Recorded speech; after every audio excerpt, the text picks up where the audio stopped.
Kan ormas, orang masjid, anak-anak muda ini mesti dikasih tempat, mesti diperhatikan, mesti difasilitasi.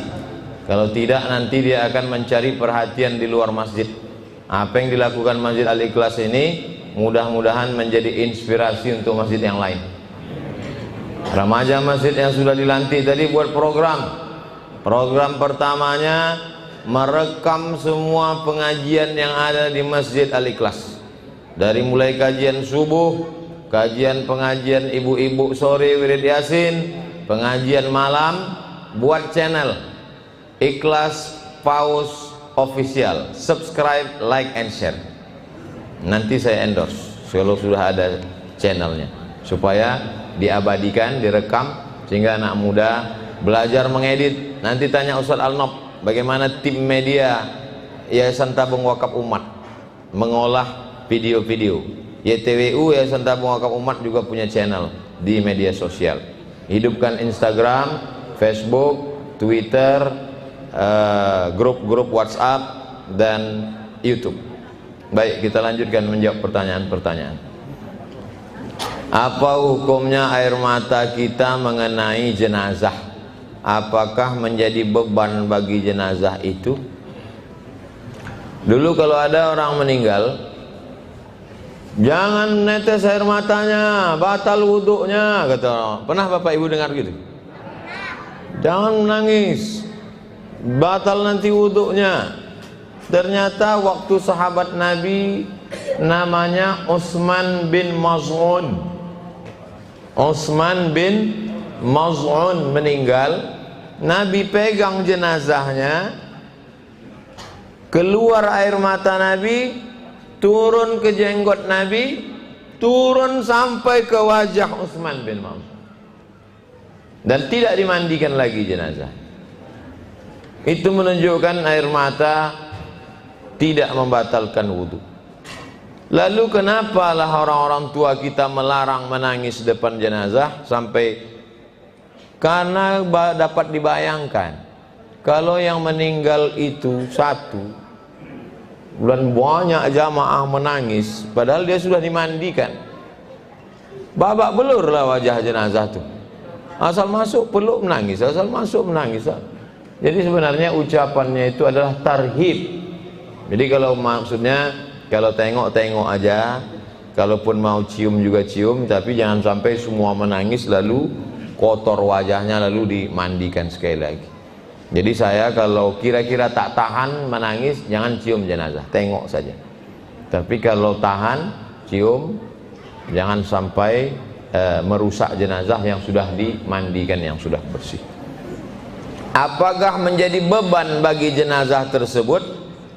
Wala taziru waziratun wizra ukhra. Orang tidak memikul beban dosa orang lain. Oh, jangan nangis, jangan nangis, nanti jenazahnya diazab karena anaknya menangis. Pernah Bapak Ibu dengar begitu? Jangan menangis, nanti jenazah ini diazab. Yang menangis anaknya, kenapa pula bapaknya diazab? Wala taziru waziratun wizra ukhra.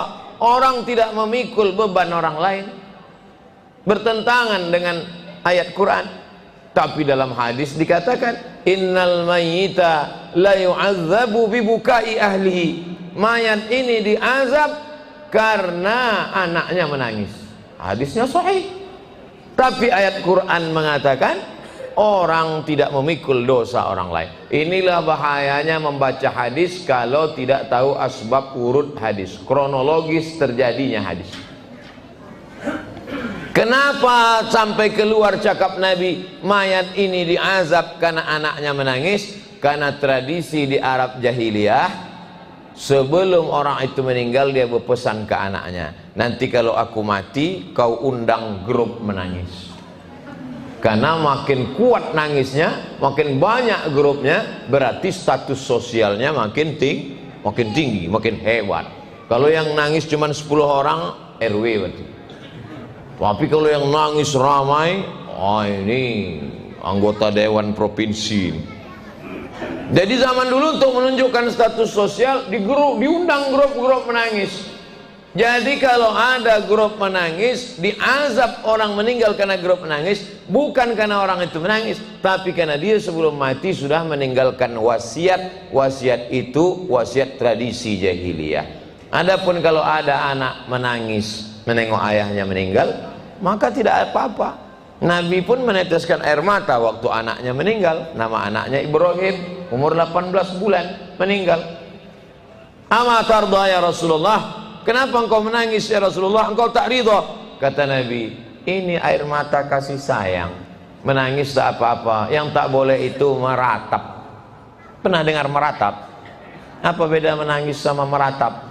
Kalau sekedar meneteskan air mata tak apa-apa, tapi kalau meratap itu, ibu-ibu meninggal suaminya, abang, kenapa kau mati, warisannya sikit betul. Nah, jadi yang tak boleh itu meratap. Meratap itu bahasa Arabnya niyahah. Siapa yang melakukan niyahah bukan umatku, kata Nabi. Ada yang lebih hebat lagi daripada meratap. Laisa minna man darabal khudud wa syaqqal juyub. Siapa yang memukul-mukul pipi, menarik-narik rambut, menyobek-nyobek kantong, bukan umat Nabi Muhammad SAW. Jadi mereka dulu meratap, meraung, kenapa kau mati? Kenapa yang mati suamiku, bukan suami tetangga? Habis kemudian dipukulnya pipinya, ditariknya rambutnya. Kalau sekedar menarik rambut dia tak apa, rambut orang pun ditariknya juga. Ini luar biasa. Nah, ini jawabannya. Berikut pertanyaan. Setelah berwudu saya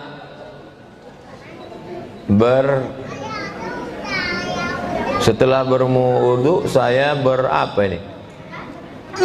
Setelah itu saya berangkat kerja naik motor. Begitu sampai di kantor saya langsung sholat zuhur, sholat duha. Apakah sholat saya sah? Setelah berwudu saya berapa tuh? Hah? Setelah berwudu saya bermake up. Setelah itu berangkat kerja, naik mobil, naik motor. Sampai di kantor saya langsung sholat duha. Apakah sholat saya sah? Apa yang membatalkan? Kecuali di jalan itu dia kentut. Di rumah dia berwudu. Habis selesai berwudu dipakainya lipstik.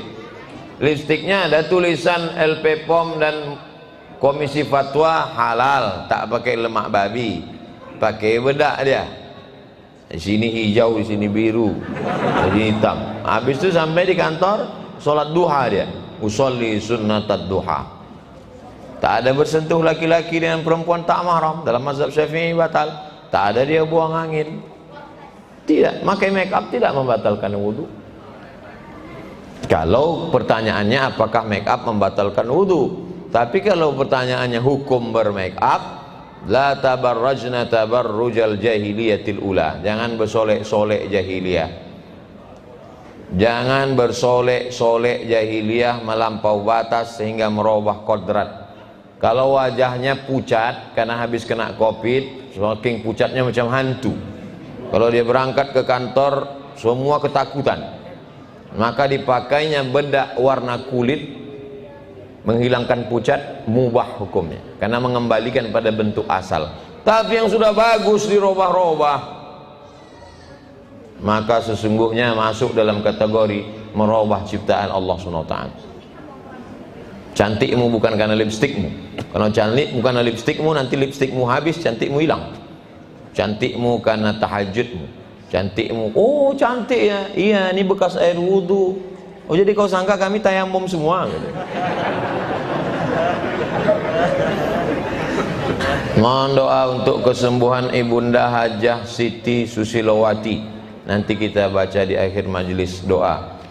Semua yang sakit, semua yang kesusahan, saudara kita di Gunung Semeru. Saya mau tanya, amal jariah apa yang bagus dilakukan untuk almarhum orang tua dan untuk saya sendiri, keluarga yang masih hidup? Di IG banyak yang muncul untuk amal jariah, cuma saya tak tahu mana yang amanah. Kalau mau menyalurkan kemana yang amanah Pak Ustadz. Itulah yang kujelaskan dari tadi, dari maghrib ke isya. Besok pergi ke Palas, simpang bingung belok kiri. Sebelum TPU ada mau buat kelas, mau sumur bor, mau masjid, serahkanlah situ. Amanah insyaallah. Bagaimana hukumnya apabila ada seorang koruptor mewakafkan hasil korupsinya untuk pembangunan masjid, untuk anak yatim? Wa anfiqu, berwakaflah min thayyibat, yang baik-baik saja. Selesai tausiah ini ada koruptor membawa duit 1 koper, kita terima atau tidak? Mana kita tahu itu dia duit dari mana? Datang dia bawa duit, kita ambil, kita tak perlu cari-cari. Tapi dia tak dapat pahalanya, karena Allah hanya menerima perbuatan yang baik. La yaqbalu illa thayyiban. Allah tidak menerima kecuali yang baik. Kau sedang apa? Mencuci. Kau sedang apa? Mencuci. Pakai air apa? Pakai air kencing. Bisa nyuci pakai air kencing? Mencuci pakai air suci, mensucikan. Baru dia sah. Maka mencuci pakai air kencing tak bisa. Membantu masjid, mencuci. Menyantui anak yatim, mencuci. Tapi pakai duit korupsi, pakai air kencing, tak diterima Allah SWT. Apakah bisa seorang anak mengqadha puasa almarhumah ayah dan ibunya yang sudah meninggal? Bukan bisa, wajib. Balik dari sini, tanya ayah, tanya emak, berapa puasa kau tinggal mak? Berapa puasa ayah tinggal? Catat, berapa yang sudah diqadha, berapa yang belum. Meninggal dia, maka ahli waris wajib menggantikan puasa emak ayah. Mana dalilnya? Man mata, siapa yang mati, wa alaihi siyamun, punya utang puasa, shoma anhu waliyuhu, ahli warisnya wajib mengqadhakan puasa. Bagaimana caranya agar bermimpi bertemu dengan Rasulullah sallallahu alaihi wasallam? Ada seorang perempuan setiap malam berjumpa dengan Rasulullah sallallahu alaihi wasallam di Yaman. Ditanya orang, berapa, apa zikirmu? Kata dia, setiap malam membaca 15.000 kali sholawat. Allahumma salli ala sayyidina Muhammad wa ala ali sayyidina Muhammad. Allahumma salli ala sayyidina Muhammad wa ala ali sayyidina Muhammad. Ada satu lagi Habib, kata dia berjumpa Rasulullah mengamalkan inna a'tainakal kautsar 1000 kali. Itu praktek yang pernah dilakukan orang. Yang satu tadi Allahumma sholli ala sayyidina Muhammad wa ala ali sayyidina Muhammad 15.000. Yang satu lagi inna a'taina 1000. Yang satu lagi orang Rokan Hulu, Ustadz Somad, aku pernah mimpi, orangnya, aku pernah mimpi Pak Ustadz. Gimana mimpi Bapak? Aku sholat di masjid. Selesai sholat itu salam, imamnya menghadap. Selesai salam, imamnya itu kulihat wajahnya bercahaya. Kata orang yang di sampingku mengatakan itu adalah Rasulullah sallallahu alaihi wasallam. Apa amalan Bapak? Ada Bapak mengamalkan sholawat banyak-banyak? Tidak. Ada Bapak mengamalkan zikir banyak-banyak? Tidak. Kok bisa Bapak mimpi jumpa Nabi? Ketua masjid itu marah sama saya, mengajak bertinju. Tapi saya tak melawan. Kenapa Bapak tak melawan? Bapak takut. Saya ini juara karate dan hitam. Sudah ban hitam. Baru saya paham. Rupanya dia jumpa Nabi itu karena menahan amarah walau Kalau saya lah ban hitam ditantang ketua masjid, mati ketua masjid itu saya pijak. Kenapa Bapak tak melawan? Karena aku ingin menekan amarahku Pak Ustaz. Jadi di antara tiga yang tadi, ada melalui selawat, ada melalui ayat, tapi ada melalui menahan marah. Setiap saya pergi ke Rokan Hulu, orang inilah yang selalu membawa mobil, membawa sarapan. Dia PNS, menyupirkan ke sana kemari. PNS tinggi jabatannya, hampir kepala dinas, tapi orangnya rendah hati, berjubah. Tapi dia bukan orang sekolah agama, dia orang umum, jago karate, sudah sabuk hitam, kemana-mana membawa saya. Sampai akhirnya 2016 saya pun berhenti ceramah, tak lagi masuk Rokan Hulu karena bupati berganti, saya pun kena coret. Putus, tak lagi masuk. Suatu hari pas saya naik pesawat dari Jakarta, tiba-tiba ada Bu Septina di pesawat itu. Kata Bu Septina, Ustadz, nanti sampai di Pekanbaru kita turunnya di tempat pejabat-pejabat yang kubah kuning itu. Ada apa Bu? VVIP. Ada apa Bu? Karena kita akan melepas jenazah. Pesawat lambat terbang dari Jakarta karena melepas jenazah. Jenazah siapa? Jenazah orang Rokan Hulu. Saya pun heran, siapa lah ini? Rupanya itulah orang yang selalu menjemput saya yang jumpa Rasulullah. Meninggal beliau di Jakarta, diantarkan, tahunya saya setelah turun ke bawah datang keluarga. Ustaz Somad, inilah suamiku, ini gambarnya yang selalu sama Ustaz. Inna lillahi wa inna ilaihi. Kami putus kontak karena sudah Ustaz Somad. Maka saya lepaslah di situ. Saya melepaskan jenazah ini. Aku bersaksi di hadapan Allah bahwa orang ini adalah orang soleh. Ternyata kalau sudah kita baik, niat baik, dijumpakan Allah pada saat-saat terakhir. Sudah menghadap Allah Subhanahu wa taala. Saya pun cerita ini karena dia sudah meninggal. Kalau orangnya hidup, takut kita dia jadi ria, rusak hati dia. Apakah muhrim? Muhrim itu artinya orang pakai baju ihram. Kalau orang yang hubungan ini namanya mahram, bukan muhrim. Muhrim orang pakai kain ihram, itu muhrim. Kalau hubungan darah ini namanya mahram. Apakah mahram antara ibu mertua dengan menantu laki-laki? Ini laki-laki menikah dengan perempuan. Perempuan ini punya emak perempuan. Begitu diakadnya anak ini, kata si ayahnya laki-laki, aku nikahkan engkau dengan anakku si Fulana binti anakku dengan mahar sebentuk cincin emas tunai, aku terima. Maka sejak akad itu menjadi mahramlah si menantu ini dengan ini, walaupun maaf cakap tak sempat berhubungan kelamin. Begitu selesai akad, mati anak ini, maka dia tetap menjadi mahram sampai hari kiamat.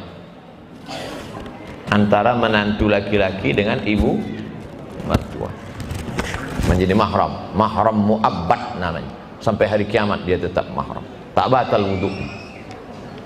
Maka nanti kalau ada orang salaman sama mertua, saking kan udah pengajiannya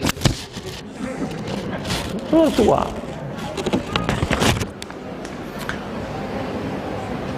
Bila dalam satu rumah ada ibu mertua, adik ipar perempuan dan ipar laki-laki, haruskah tetap memakai jilbab? Maksud dia jilbab hijab, penutup aurat. Di dalam satu rumah ada ibu mertua, adik ipar perempuan, dia dengan ibu mertuanya mahram. Lalu kemudian ada adik bininya, adik ipar, adik bininya tak mahram. Oh, udah macam adik saya, udah macam adik saya. Berawal dari macam, berakhir dengan macam-macam. Ustaz Somad, apa hukumnya saya nikah sekali lagi? Ini jamaah bertanya saya. Saya bilang, kalau bapak urus ke pengadilan, istri bapak setuju, bapak bisa nikah. Tapi ini tak mungkin Pak Ustaz. Walaupun istriku setuju, mahkamah pasti tak akan mengabulkan. Kalau istri setuju, tak mungkin hakim tak mengabulkan. Saya bilang, bapak mau nikah sama siapa? Adik ipar. Kenapa adik ipar bapak? Adik iparku jatuh cinta kepadaku karena selalu ku antar sekolah. True story, kisah nyata. Dia menganggap sebagai adik, tapi adiknya jatuh cinta. Maka hati-hati dengan ipar. Makanya kata Nabi, alhamu al-maut, kata Nabi. Bagaimana dengan ipar ya Rasulullah? Ipar mati, kata Nabi. Apa maksud Nabi ipar mati? Kalau dengan orang lain kau bisa nikah, kalau dengan adik ipar bisa mati. Karena kau mesti ceraikan kakaknya, tak mungkin dua sekali. Anta juma'u bainal ukhtain, tak bisa digabung kakaknya nikah adiknya juga. Ini maka dengan ipar nih hati-hati. Jangan macam-macam. Haruskah tetap memakai hijab? Ya, dengan adik ipar, dengan kakak ipar, menutup aurat, tidak bersentuhan. Itulah beda kita mengaji dengan tak mengaji. Ustadz, amalan apa yang bisa dilakukan untuk menenangkan hati dan menguatkan hati yang sakit tertimpa ujian beruntun? Ala bizikrillah, banyak-banyak berzikir mengingat Allah, tatma'innul qulub, maka hati menjadi tenang. Urutannya istighfar dulu. Urutan yang pertama istighfar. Astaghfirullahaladzim, astaghfirullahaladzim, astaghfirullahaladzim, astaghfirullahaladzim 100 kali. Setelah istighfar, salawat. Allahumma salli ala Sayyidina Muhammad wa ala ali Sayyidina Muhammad. Allahumma salli ala Sayyidina Muhammad wa ala ali Sayyidina Muhammad 100 kali. Sesudah salawat, tahlil. Afdalu zikri fa'alam annahu la ilaha illallah 100 kali. Habis itu salat sunat, baca Quran, baca Yasin, habis itu zikir lagi. Berpikir sekali saja. Kalau masalah itu ada solusinya, pikirkan solusinya sekali saja. Kalau masalah itu tak ada solusinya, tak usah pikirkan, karena dipikirkan pun tak ada solusinya. Pikir sekali, habis itu jangan terus. Karena kalau terus berpikir, dia berputar-putar tak berhenti. Kenapa begini, kenapa begini, kenapa begini, kenapa begini. Itulah orang kena insomnia, bisa tak tidur sampai jam 2 malam. Maka begitu terlintas dalam pikiran, kenapa begini, kenapa begini, kenapa begini, langsung tutup dengan zikir. La ilaha illallah, la ilaha illallah, la ilaha. Off, stop, putus, zikir. Putuskan sini, kuatkan sini. La ilaha illallah. Zikir itu letaknya di sini, di jantung. Tangkai jantung yang berdegup berdetak. La ilaha illallah, la ilaha illallah, la ilaha illallah, la ilaha illallah, la ilaha illallah, la ilaha illallah. Asal datang dia macam-macam. Kenapa begini, kenapa begini, kenapa begini, kenapa begini. Kuatkan zikir, lemahkan sini, kuatkan sini. Sahabat yang meninggal, adik diponis tumor otak, orang tua baru saja operasi kecelakaan. Tidak ada manusia ini yang lepas dari ujian. Ahasiban nasu ayusraku ayaqulu amanna. Apakah manusia itu dibiarkan begitu saja berkata kami beriman, wa hum la yuftanun?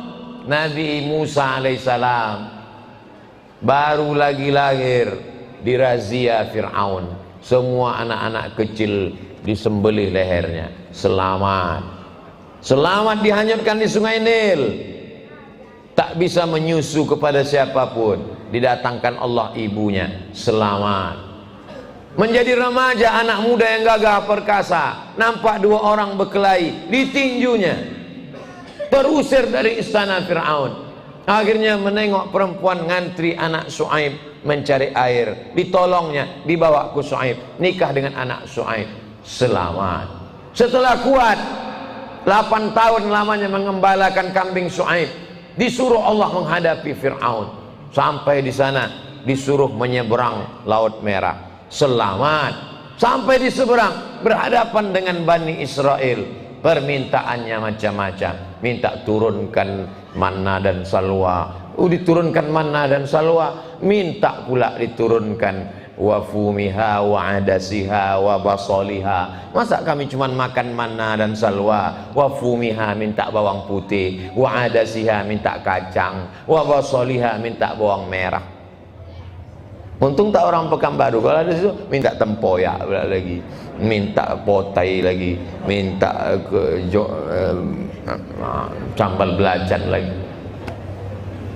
Sampai meninggal Nabi Musa, hidup ini tidak pernah lepas. Nabi Ayub meninggal, ternak mati, kambing, onta, lembu, kerbau, habis kebun-kebun korma mati, meninggal pula anak, datang pula penyakit kulit sampai berulat-ulat. Siapa yang lepas daripada ujian? Tak ada manusia yang lepas dari ujian. Alladzina idza asabathum musibah, ketika datang musibah keluar dari mulutnya qalu inna lillahi wa inna ilaihi raji'un. Mohon doa dan kesembuhan keluarga kita doakan di akhir majlis. Untuk semua saudara-saudara kita yang diuji Allah SWT, untuk yang sakit, untuk yang dililit utang supaya ditolong Allah melunasi utang ribanya, untuk yang belum jodoh dijumpakan dengan yang soleh dan solihah, untuk yang belum anak diberikan anak penghafal Quran, untuk yang sakit diberikan kesembuhan, untuk yang rezekinya susah dimudahkan Allah. Ala hazihin niyah, untuk semua yang baik-baik. Al-Fatihah. A'udzubillahi minasyaitonir rajim. Bismillahirrahmanirrahim. Alhamdulillahi rabbil alamin. Arrahmanir rahim. Maliki yaumiddin. Iyyaka na'budu wa iyyaka nasta'in. Ihdinas siratal mustaqim. Siratal ladzina an'amta 'alaihim ghairil maghdubi 'alaihim waladdallin. Amin. Allahumma shalli ala sayidina Muhammad wa ala ali sayidina Muhammad. Allahumma dafa' 'anna al-ghala wal waba wal fahsya wal riba والزنا والمنكر والسيوف المختلفة والشدائد والمحن ما ظهر منها وما بطن من بلدنا هذا خاصة ومن بلدان المسلمين عامة. Selamatkan kami dari malapetaka, bencana, riba, zina, narkoba, perbuatan keji dan mungkar ya Allah. Allahumma a'inna, tolong kami.